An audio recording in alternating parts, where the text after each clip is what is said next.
All right. Boy, look at all these people. All right. Y'all can be seated. I'd like to thank everybody for coming this evening to the Peaceful Solution Character Education Program Teacher Certification Course.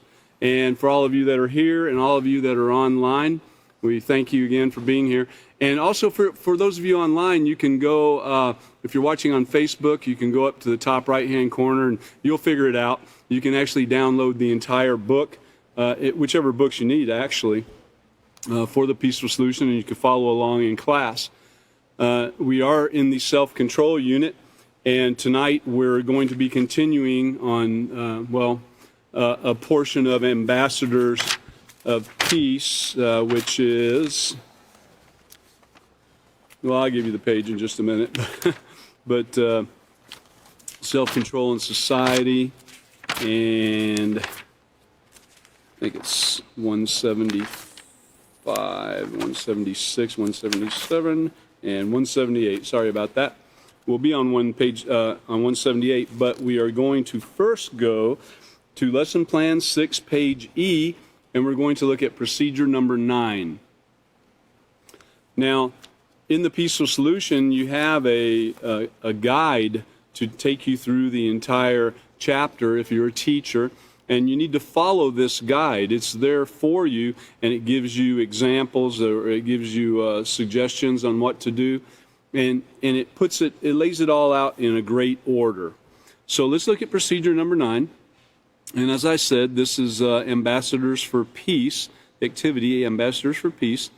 And Katan went over part of this last week, and we're going to continue on and finish up with it. But tell students they will now divide into 4 groups, and this is, bear with me here, into 4 groups and become ambassadors for peace. And we've done this before. It's pretty great.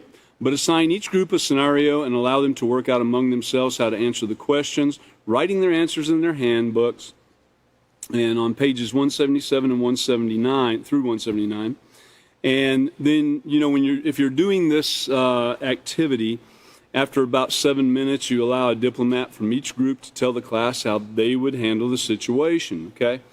And so what we're doing tonight is we're finishing up with that a little bit, just looking at the different scenarios and what would occur if this and what would occur if that, and then we'll continue on. So let's go ahead and go to page 178.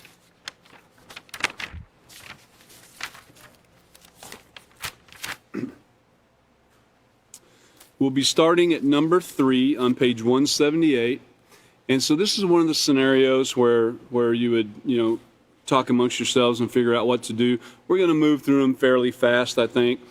But it's reported that a nation with which your nation is in conflict is stockpiling nuclear weapons. You have been assigned to speak with the diplomat from that nation to avoid war.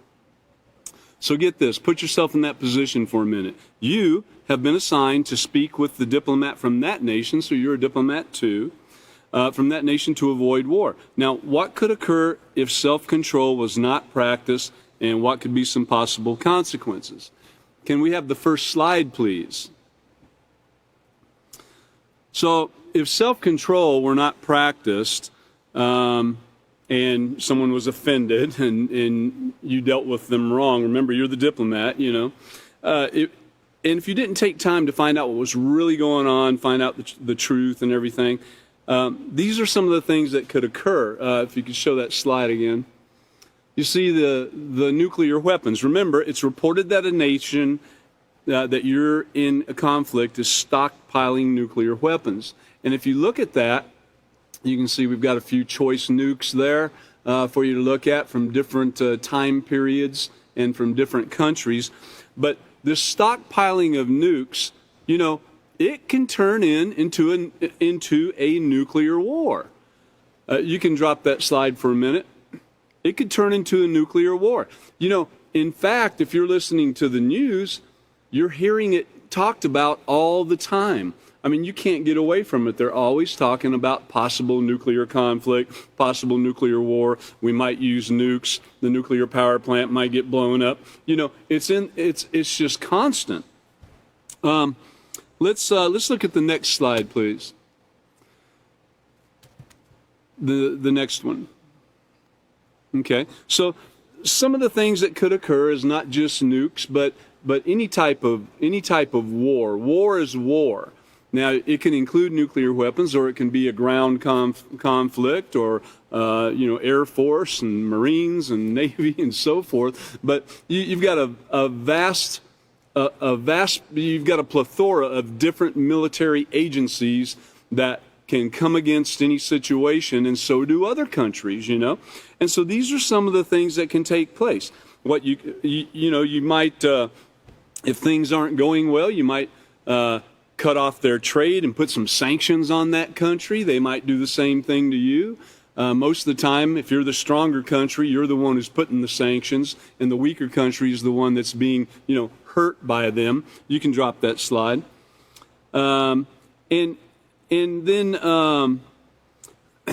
the assassination of character that takes place between the different countries, from the diplomats that are immediately involved in it, to the different stations in government, senators and congressmen and so forth. And just about every government is set up very close to the same. You've got these different levels of people, and it goes on up to the president, or prime minister, whatever the case might be, king, etc. And so this could turn into a big thing, and of course it can hurt a lot of people. It can kill them. It can destroy the food supply, the water supply, the air supply, and it's just a major deal. Now, let's go ahead and look at the next slide too. Now, if self-control were used to handle the situation, what could be some of the results? Let's look at that.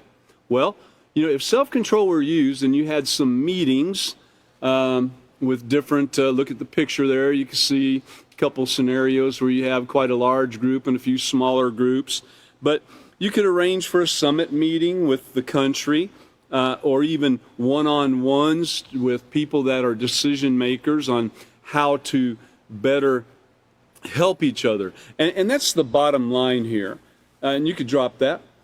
But it's about helping each other. It's about serving each other, really. And that's one of the unique things about the Peaceful Solution Character Education Program. If you are learning the Peaceful Solution, if you're learning to be a teacher of the Peaceful Solution, what you're learning is not just to look out for yourself, but you're learning to look out for the other guy also. Now, that may sound cliche. You can hear that. People can just spit that out of their mouth and just go about doing whatever they're doing to oppress and destroy and humiliate and belittle other people. But if that's what's taking place, then you're not doing what it is that you're supposed to be doing. In the Peaceful Solution, we're taught to care for each other. True care and concern. True care and concern.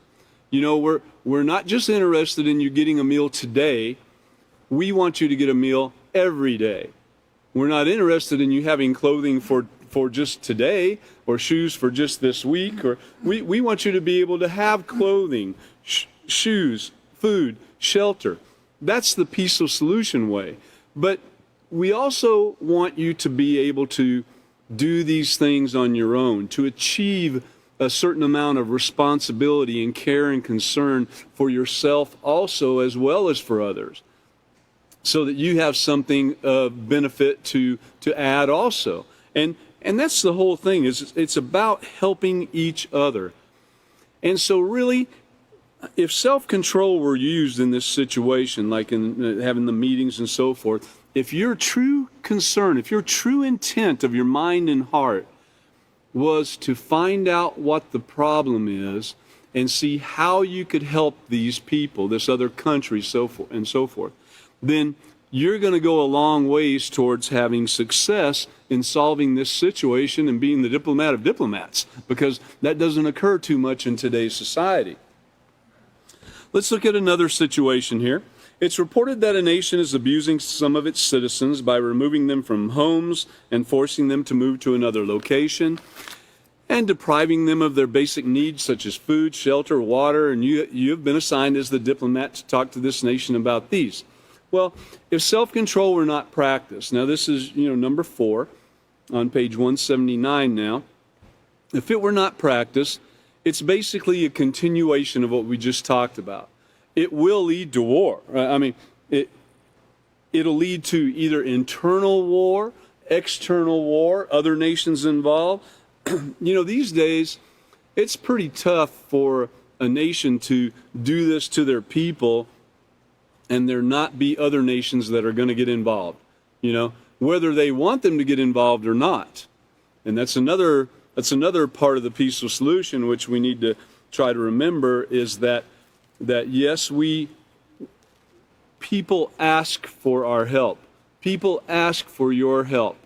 If you're a teacher of the peaceful solution, you will be asked to help from time to time. You might find it in an odd situation. You might get asked to help with a belligerent student. You might get asked to help with somebody that's having some criminal issues or drug issues or so forth, And as a teacher of the peaceful solution, we have a vast network of other teachers, too, that have been doing this for a long time that you can contact, get some guidance, and get some help in dealing with these situations, and even get some one-on-one from them with the individual that we're talking about. I know currently there are many places around where individuals that have certain problems or that have been assigned to fix their life, do something with their life, and get past a certain point that they got involved in. But anyway, they have peaceful solution classes online just like we are tonight. So in fact, I believe some people that are assigned to the peaceful solution, if you will, are probably watching tonight too. So this just is just a continuation of this whole thing. And again, if self-control were practiced, how would this be handled? Let's look at the next slide. Okay, so this slide goes along with what we're talking about here with leaders fighting. If you're not the type of diplomat that can deal with the situation properly, this is what you're going to be up against. It's going to be head-to-head, one-on-one, screaming at people, back and forth, and that doesn't get anywhere. Can we show the next slide? The way to do this is, and this is the proper one to show because we are in the self-control unit right now, and notice the stop sign. That's always great to know what that is, and we'll talk about it in a minute probably, but this is the Peaceful Solution Character Education Program, and we're in the self-control unit. And so the last question in this scenario is, if self-control were practiced, how would the situation be handled, and what would be some possible results? Well, you would handle it using the Peaceful Solution. You would handle it using care and concern. You would handle it using respect.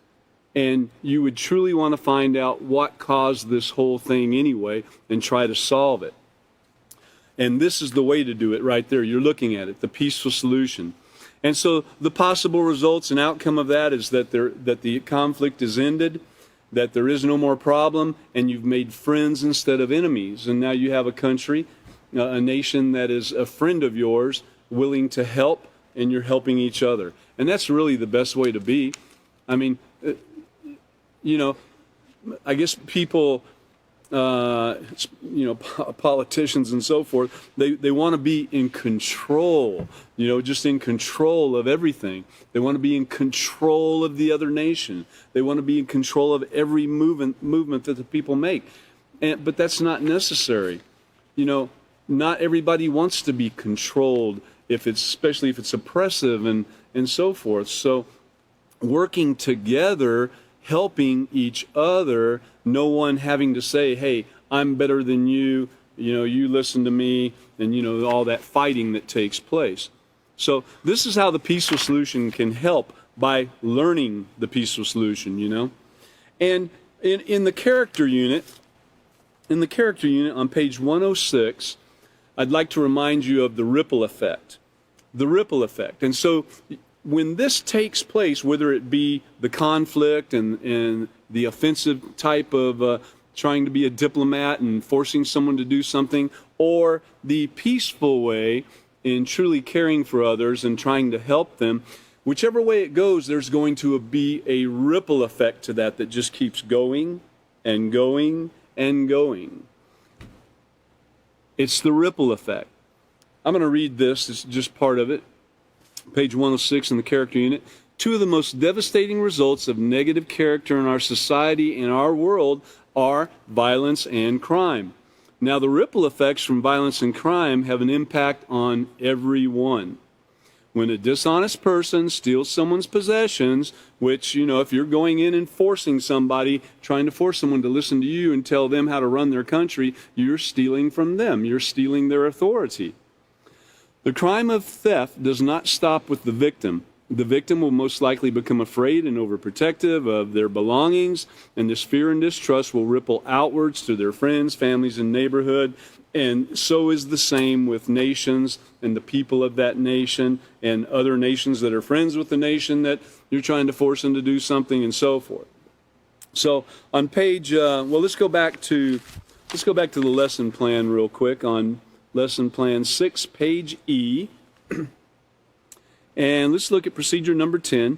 It says, conclude the lesson by having students read page 80, what it all boils down to. And then we're going to be looking at page 81, which is what I have learned. Now, it also says to emphasize to students that issues such as crime, school violence, road rage, and war could be eliminated from society if everyone made it a goal to develop a positive character and interact respectfully. See that goal? If everyone made it a goal to develop a positive character and interact respectfully. Now, many in this room might have seen an example or an instance of road rage. If you have, think about that. Was there respect being shown? Was there respectful communication taking place? No. It was two people probably cussing at each other, threatening each other, calling each other names, and so forth. There was nothing respectful about it, I've seen it. Probably years ago, I might have been involved in it, And really, there's nothing beneficial that could come from it. Somebody could get hit by a car, fighting on the side of the road. You could get hit by a car. You could get killed. Somebody could pull out a gun. There's countless examples of people shooting someone else during a fit of road rage. And they lose all track of what's going on. I mean, I read one article where a man actually shot the woman sitting in her car with her children in the car with her, killed her right in front of the children. His mind was totally whacked. I mean, unbelievable. So we want to also encourage all students to make every effort to practice self-control along with all the positive character traits you're learning from the Peaceful Solution so you can make a difference in society and the world. And if you look at this for just a moment, remember we showed you the Peaceful Solution self-control unit. That's what we're in right now. And you saw the stop sign on the front cover momentarily, and that's to stop, think, consider your options, and proceed with the right choice. Sometimes it takes a little bit of time to consider those options and really figure out what is the right way, But on page 180, what it all boils down to, for society to demonstrate self-control, every individual must, notice that it says must, be committed to valuing the safety and well-being of others. That sounds like some really fluffy words, but being committed, there's a difference between being committed and being kind of involved. Kind of like the old joke. There was a certain animal that was used for for the meat on the breakfast plate, and then there was this chicken that was producing eggs for the breakfast plate, and that was the difference between committed or involved. The chicken was involved, but that other animal was committed to it, right? Because the chicken laid some eggs, but the other animal, its life was given, and put on that plate. So that's, being committed and being involved is just a little bit different. So be committed. Put everything into it to valuing the safety and well-being of others. Respect the possessions of others and work for the things they want to own. Respect the possessions of others and work for the things that they want to own. This is what we do. Every individual must do this, of what we want to own. Work for it. Don't steal it. You got to be willing to stop and think. Stop and think about the consequences of our actions and how our choices affect others. And that's what this is about, the stop sign that you just saw. The self-control unit of the peaceful solution. You have to have self-control. Without it, you're not going to achieve any amount of moral success. You've got to have self-control. You have to have that discipline. So be willing to do that. And there's going to be some rough roads along the way while you're getting really involved in that. The rough roads come by, influences is one thing. Not only the things inside us that we grew up with, the environment around us, our genetics and so forth. So not only does all that have a bearing on how we make decisions, but also the subtle influences that are all around us. Some are subtle, some aren't so subtle. But as a reminder of that, on page 60 of our character unit, we tend to go back to the character unit quite a bit, or at least I do, because, that's some foundational stuff in there. I mean, it's basics that you've got to learn about and know about to be able to move on and build this great moral character to moral excellence that we are trying to do, all of us, as a teacher and as a student. And so as a teacher, we have to be aware of these basics and basically where they're located at, where we can point out to a student, hey, let's go here in the book, or you're on the phone with them and you could tell them, hey, take a look at this, and share with them. So they go back and look at it and read it and look at every word, slow down and read it and look at every word, and you can help them and explain it to them, So on page 60 of our character unit, it says influences are all around us. Now our values, of course, that's page 6 in the character unit. You can go there and learn all about values. That's a pretty awesome place right there. But your values play such a key role in developing your character that you must be aware of how influences affect the things that are important to you. Again, you've got to be aware of how influences affect the things that are important to you. Got it? Influences.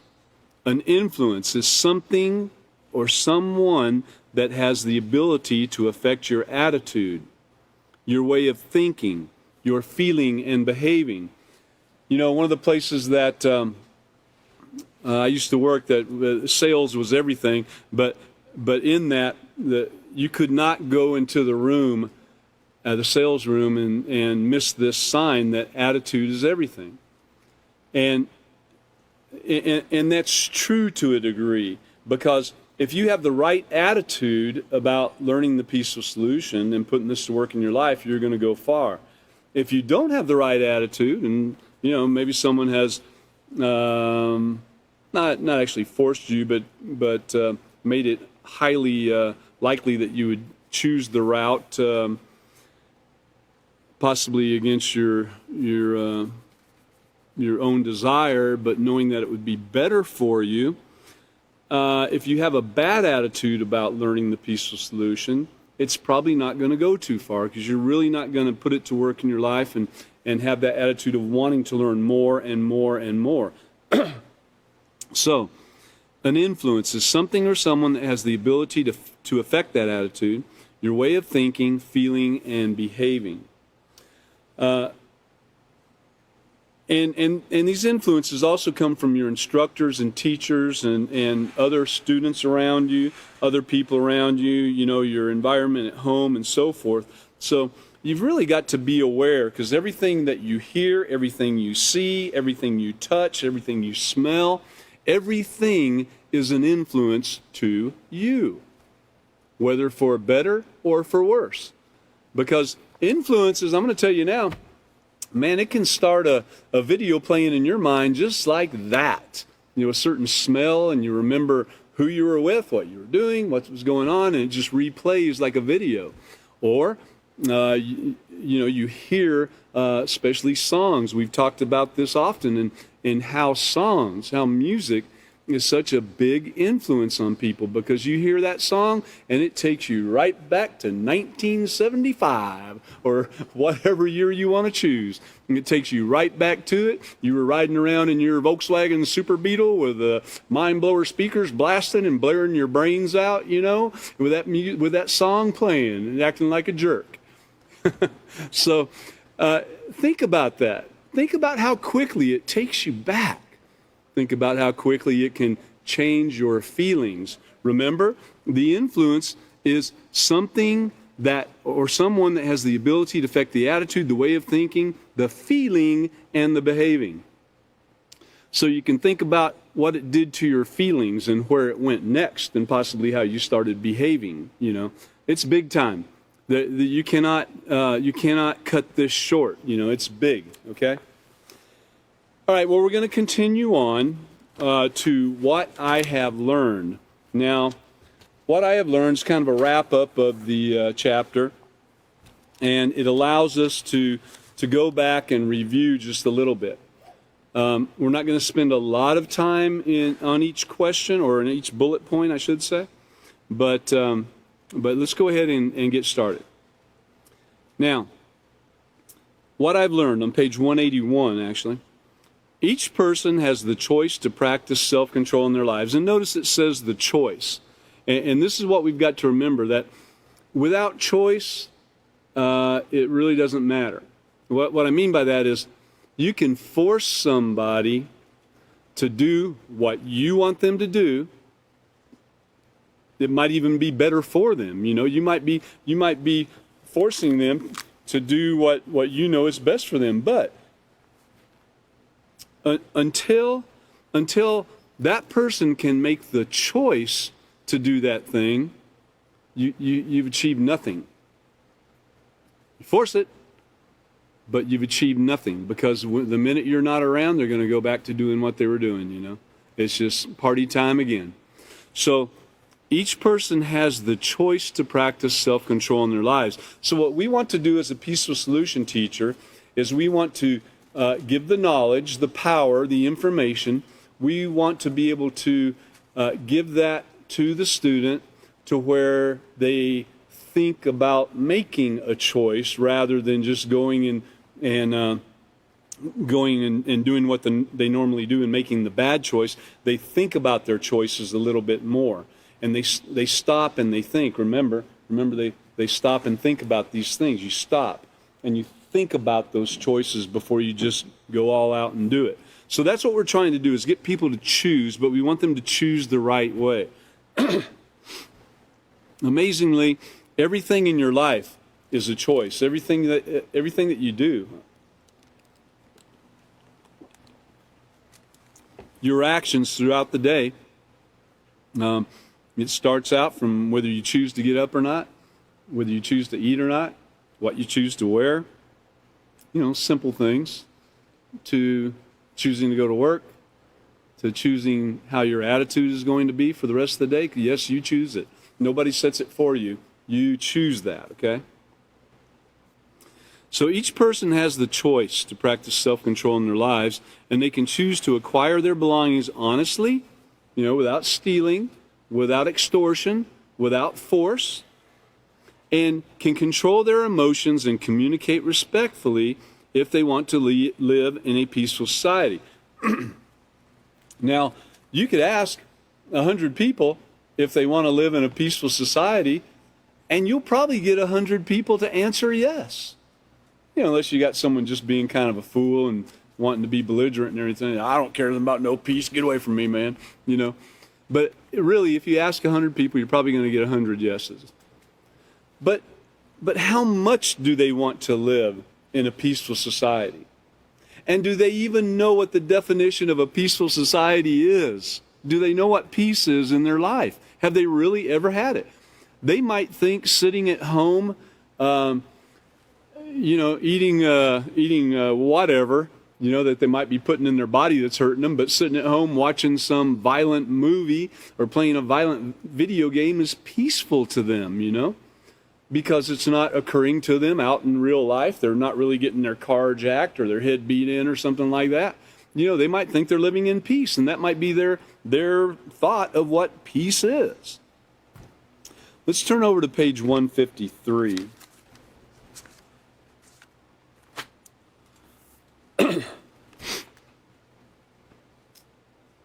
So, if you look down about the third paragraph on page 153, just reviewing this, each person has the choice to practice self-control in his or her life. They can choose to acquire their belongings honestly and communicate respectfully if they want to live in a peaceful society. And we've read that on the bullet point. But on the other hand, if they fail to practice self-control, many lives will be affected. And that goes back to the ripple effect that we read just a little bit ago. It doesn't stop with you, man. It keeps on going. There's a ripple effect to every choice that you make. It doesn't stop with you. In this chapter, you'll explore how every aspect of self-control also applies to our society, nation, and the world, which we just got through going through the ambassadors of peace, too, showing how it could take place in the world. And you'll learn that each individual must consistently practice self-control if we are to live in a society that is free from hate, violence, and aggression. And if you look at the second paragraph, let's go back up there for just a minute. When was the last time you watched the news or read the newspaper? I don't know. Me, I did today. What about y'all sitting in here? Anybody look at the news today? I see several hands going up. I know some of you that aren't raising your hand that I know was looking at the news. But it says, have you noticed the number of crimes in the form of theft, violence, and aggression that are reported daily? I mean, it's ridiculous, isn't it? Have you ever noticed that anger, violence, and aggression also exist between nations? Well, when conflicts between nations are not resolved peacefully, the results are wars. See the ripple effect taking place here? The result is wars, threats of wars, crime, violence, aggression, and war are only some of the ways that a lack of self-control is displayed within our society. Let's go back to page 181. So we're going to look at what we do here. Bullet point number 2. I contribute to society by using the money I earn to purchase things. Yes, you do. When you spend the money that you earn, you are helping the economy, you're helping others to get the things they need, and it's a give and take type situation. But I also contribute by becoming knowledgeable and educated. My peers and I can learn skills to become the future business owners, educators, and leaders of society. And that's what we're looking to do. Let's go to page 155.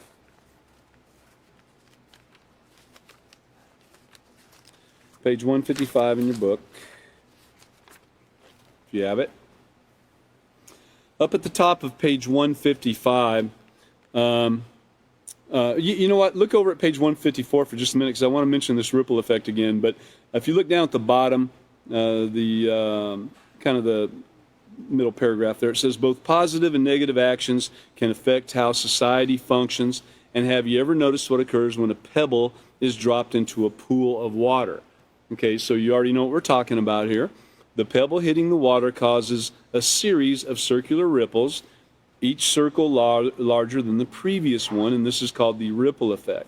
It demonstrates how one person's actions can cause a series of events affecting many others. And that's what we're talking about, is the effect of self-control in society, with the nations, with your neighborhood, your family, the city, the nation, the world, everything.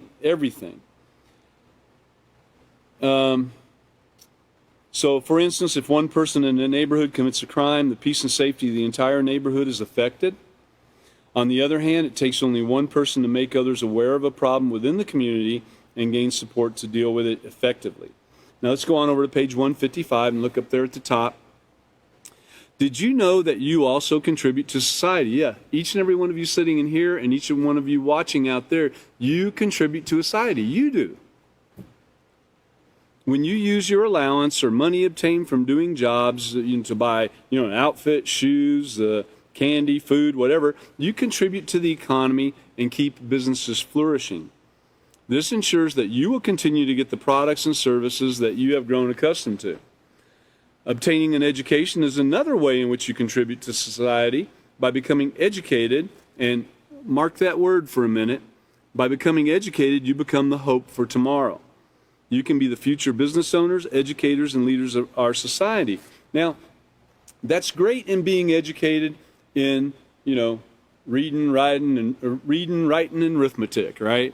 You got to have those things. If you don't know how to read, there's going to be a problem in helping others. I'm not saying that you couldn't help others. Maybe a person can't see, or something, and they can help others too. So, but there's other ways to read. Reading is very important. Writing is very important. Being able to do arithmetic is very important. But even more so than all these things, being educated in peace, being educated in having great character, being educated in how to treat others properly, being educated in how to show respect, how to practice self-control. All these things. You need to be educated in that, and you can become the hope for tomorrow.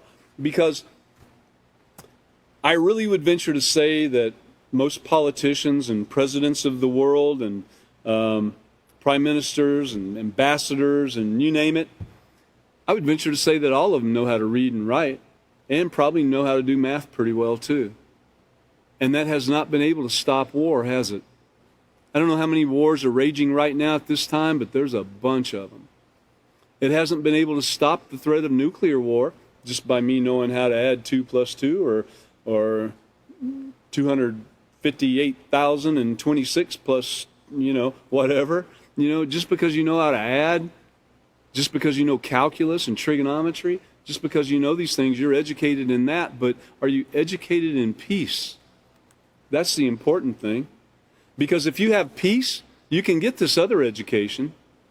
But think about the people that don't have peace. They can't even go to school and get the education in the math and the writing and the reading and so forth, right? So let's think character first and make the rest secondary. It's got to be number one in our lives. I would really that when I went to school when I was younger, if only it all could have been about character. If we could have had 3 or 4 class periods of character each day and then a little bit of reading, writing, and arithmetic, that would have been great. We would have had some peaceful times. I never would have been bullied. I would have never bullied anybody.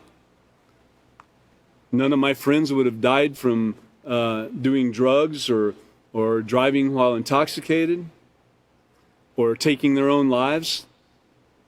They'd still be around.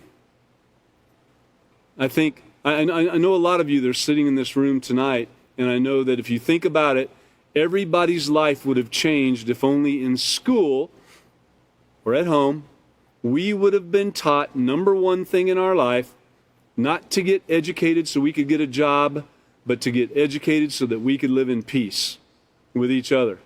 And then the job would come. In fact, they advertise for that, right? You look at the job advertisements in the paper, if they even have any anymore, but if you look at that, it would always say, wanted, reliable, honest person. Yeah? It didn't say wanted someone that can add.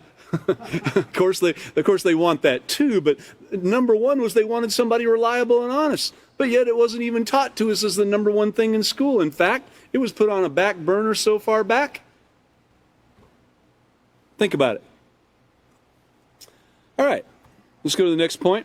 A lack of self-control, back to page 181, a lack of self-control in society leads to negative consequences such as crime. Crime affects the quality of life. I bet those criminals, most of them probably knew how to add and read, right? Maybe some didn't, or not too well, but you know what? I bet most of them did as a whole. For instance, freedom, safety, and security become limited in areas where there's a high rate of crime, and people become fearful for their lives and their belongings. Let's go to page 156. I'm not going to read all this, but this is an article. It shows a lack of self-control affects our society. It says, now that you have a better understanding of what a society is, let's explore how a lack of self-control affects our society. One of the ways of determining if people within a society are practicing self-control is to examine the rate of crime. Crime is defined as a grave situation or a grave or serious violation of law or offense against morality. Okay, that's a big definition. You know, crimes such as burglary, rape, school shootings, road rage, other unsafe driving practices, etc. This is where people experience and show and demonstrate a lack of self-control. And where there's a lack of self-control, there's also a lack of moral responsibility and compassion for others.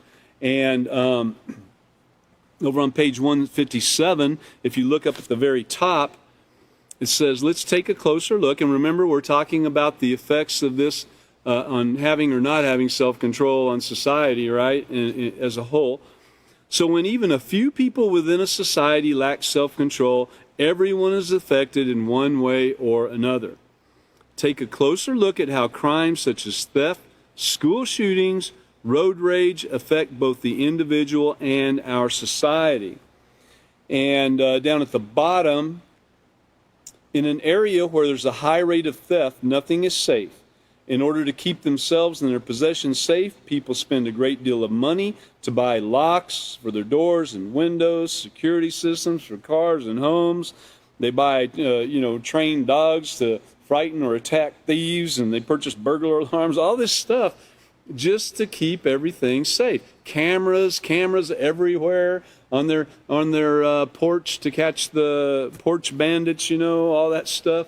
All these things. This is what's going on in society today. And on page 158, there's a little, like a chart there. This is back in 2000. I'm sure it's increased substantially. I don't have the exact stats, but it shows larceny, 7 million. This is the cost of theft in the U.S. in that year 2000. Burglary, 2.1 arrests. Cars stolen, 1.2 million. Robbery, an intruder enters a U.S. home every 15 seconds. Wow. Every 15 seconds. Bet it's more now.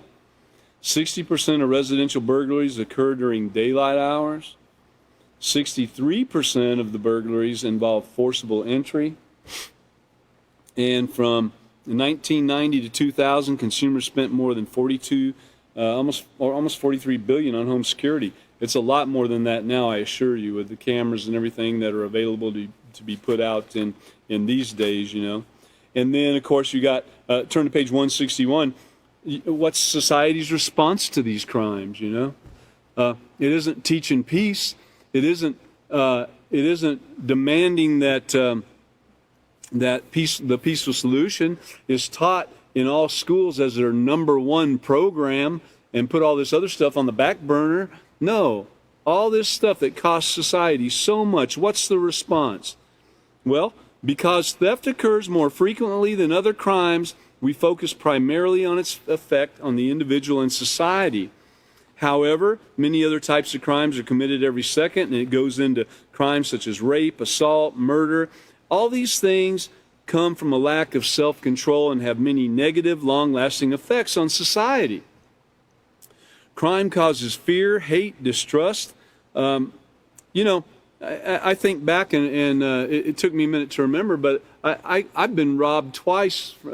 My house has been broken into twice in my life. Probably more than that. Maybe one of my friends, knew that what they were doing, and they came in and got something that I never noticed. Who knows? But I do know of 2 times that my house was broken into, where the place was trashed, stuff thrown all over the place. It was obvious when I walked in the door that I'd been broken into, and certain things were taken, and some things, actually 3 times, come to think of it. Wow. So none of it, involved any any violence with me. No one was at home or anything. Again, most of these things take place during daylight hours where people are gone to work and someone's been kind of casing the neighborhood. But this goes into a lot of statistics too on society's response. A lot of money is spent, a lot of time and effort is spent on society's response to these crimes. Now, the next point back on page 181 is bullying. You're like, bullying? Why is that in here? Bullying's not a crime. It is a crime. Bullying is a horrid crime. Bullying is not a game. It is wrong to antagonize, get that word, antagonize. So, you're kind of forcing the issue. Torment, it's wrong to antagonize, torment, and humiliate others. If you're doing one of those things, you are bullying. Unequivocally, you are bullying. You're a bully. Bullies rob others' right to be safe and at peace without the humiliation, without the antagonization, without the torment. So bullying is not a game. Page 163. This particular point, if you look down about halfway, it says, believe it or not, bullying was once considered a normal part of attending school. It was commonly accepted that there would always be bullies and there would always be those who were bullied. And, think about it today. I know all of you can think back to when you were in school, and you could agree with this statement right here because it's a fact. But guess what? It hasn't changed. You can hear all the hoopla about bullying in the schools. You can see signs on the wall, don't bully, shows everybody all huggy and everything. And you know what? It's still taking place full bore. Not only with the students, but with the teachers, with the faculty, with the administration. From the top to the bottom, bullying is taking place full blast. You know why? Because nobody knows how to treat each other because they're not teaching peace as their number one class. So it is taking place. The antagonization, the torment, the humiliation, it takes place over and over again in every school, in every business, in every house, in this world, except for some of those here of people who have learned and desired to practice peace for real with the peaceful solution. And that's a fact. And even then there's going to be glitches. There's going to be curveballs and pitfalls that you got to work on and overcome. Let's go ahead and look at the next point on page 181. Road rage is another example of the lack of self-control. Now, road rage leads to violence and put everyone who's driving at risk. On page 170, we've got some examples there. I'm just going to read right up at the top. It says, road rage is another way that a lack of self-control affects our society. Road rage leads to violence and puts anyone who is driving at risk. Road rage can best be described as the extreme anger of a motorist who is intolerant of the driving habits of another. Many people who give in to road rage choose to retaliate by willfully attempting to injure or kill the other. So here's somebody trying to force their idea of how to drive on somebody else. They're not willing to kind of kick back for a minute and realize, okay, this person might be having a bad day. Or I can give you an example. I know somebody that was going along even today, and in the road there was a bumper. If you can imagine a metal bumper off a car laying in the middle of the road, and they didn't see it until the car in front of them moved out of the way, and they saw it, and there was nowhere to go, and there was a car right next to them. All they could do was kind of ease over a little bit and hope the other driver wasn't somebody that, wanted to practice some road rage. What are you doing over here in my lane? All that. It was somebody that, said, okay, this person's coming over. Let me go ahead and react with a little bit of sense and move over too. And they did, and everything went along just fine, and everything was fine. There was no name calling and no yelling or anything like that. It was just two people that were driving and handling situations as they came forth. Isn't that something? I can mention to you, I had the opportunity before to go to Argentina, and some of the teachers of the Peaceful Solution, we all went. And in that country, well, in that city, Buenos Aires, in that city, most of the roads have no lines. This is for real. Most of the roads have 0 lines. And there can be 6 rows of traffic. If you can imagine going on one of the busiest freeways here in the United States with lines that you better not cross over or someone's going to get mad. There were no lines. 6 lanes of traffic. People, weaving in and out and, going from here way over to here and getting off and everything. And amazingly, there weren't, I didn't even see any accidents. In fact, I asked one of the guys that was helping us out and translating and so forth, do they ever have accidents here? He said, oh yeah, they occur sometimes. But I'm telling you, it was unreal. I couldn't believe it. I thought, it could be better. I think it would take a little doing, though, because everyone's used to the lines, but who knows? Anyway, so road rage, people there especially would have to kind of keep it all in and practice some self-control, because there was a lot of that moving in and out and everything. You just learn to deal with it, Okay, next point. Conflicts and disagreements can occur within nations or between nations, and this is why diplomacy and self-control are essential to finding a peaceful solution. Conflicts and disagreements can occur within nations or between nations. Now, of course, it says this is why diplomacy and self-control are essential. I would venture to say that the diplomats do practice self-control in their own way. Like, they might be really getting mad at what's being said, but they can probably hold it all in and not show that rage, They could probably hold in what they'd really like to say while spitting out some nice flattering words and so forth, So they're practicing some self-control, but they're not practicing the type of self-control that we at the Peaceful Solution are learning how to practice and teach. We're learning the type of self-control that has care and concern for others involved in it.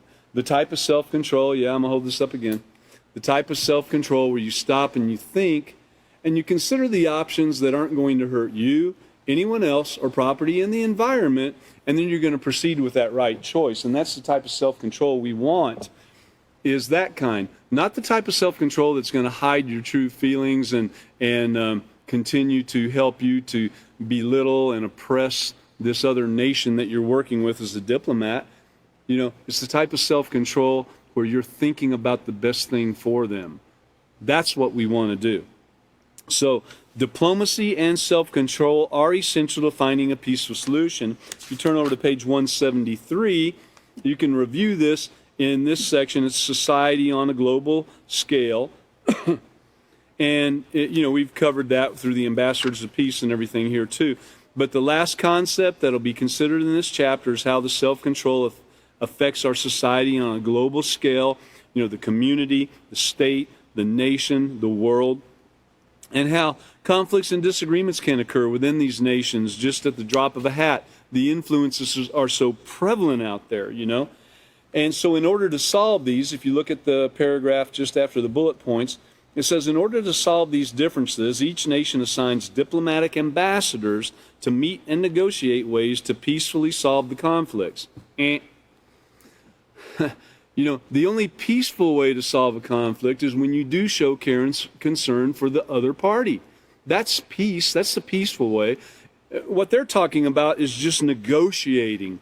Well, we'll take this if you take that, and this other nation over here that's strong too, we're both going to come in here and do this, and we're going to take this, and we're going to leave you with this, and so forth and so on. And that's what they're talking about. That's negotiating. That's what that is. Negotiate ways to peacefully solve the conflict. So what they're saying is without a physical conflict. That's what they call peace. But peace is way more than that. Peace is not even being practiced in most of those situations because there's a bunch of bullying taking place. It doesn't look like it because they got smiles on their face and everything, and they're talking about, well, we can do this and we can build your hospital over here, but give us the oil. And there's bullying taking place, getting that one up, getting the advantage over the other party. So we in the Peaceful Solution want to do it the right way and let everybody come out a winner, okay? All right, so on the last bullet point, let's take a look at that. A true diplomat will try to seek what is fair for all people of the country he represents. And this is the peaceful solution. Now, a true diplomat. And we've already been through, if you turn back a minute, remember the scenarios on Ambassadors for Peace from page 177 through 179. These are just little scenarios that, but they make you think a little bit, you know. It helps you to think. And if you haven't really done it, well, go back and do it. Think about it. Think about what you would do. Oh, let's take it just a little bit easier than that, since we're not going to sit before these other countries today and all that. Let's say, what if you're in the grocery store and something came up and you didn't like it? Someone cut in front of you in line, or bumped into your buggy, or knocked over a can of or a jar of mayonnaise and it splattered all over your pants. What are you going to do? Let's take those situations. You know what? Let's take it one further. What occurred in your life today? In real life, what occurred in your life today that you can go back and look at and say, did I practice peace in that? Was I a diplomat? Did I practice caring for the other person? Was I worried about them at all, or did I just want my way? Was I worried about the multitude of people that I serve and whatever the situation is that I'm involved? Some of you went out on in your jobs, and some people went and did some teaching in class and so forth. And were you caring about the other person enough that if something took place, you were able to suck it up, hold on for a minute, take a deep breath, and then start thinking about how you can help them to might not feel so bad about the situation at hand, where you could help them deal with the situation more than you even helped yourself. That's a real situation to think about right there, and that's what I suggest you do. We all need to do that, and we need to do it every day, and we need to keep it in mind every day. Can you show that last slide again? The one before that, too. There you go. Okay, so peaceful solution, self-control unit. This is what we're talking about now. Remember, you must have self-control to grow in any manner. You've got to have it. And let's show the last slide. And forgive my technological expertise. I cut off about half of that logo right there. I apologize. It was sent to me as a full logo, I might add. But anyway, you get the gist of it. The peaceful solution. There's people standing there in every country. Some people have a rifle. Some people have a bow and arrow or something there, or what have you. Then there's other people that are kind of helping each other. Let's be the ones that help each other. I'd like to thank everybody for attending tonight. And our next class is going to be on 9/18 of this year. 9/18, that's on Sunday evening at 5:30. And we'd like to invite everybody back to continue on. In fact, we will be starting out, let me get there for a minute. I'll give you the exact page. We will be starting out on Lesson Plan 7, page A, starting a new chapter, Chapter 7, Self-Control and the Environment. So we look forward to everybody being here so we can learn about this, continue learning about this great self-control that you've got to have. And again, I thank you for being here and look forward to seeing you next time. Katan will be our next teacher, okay? All right, thank you for coming.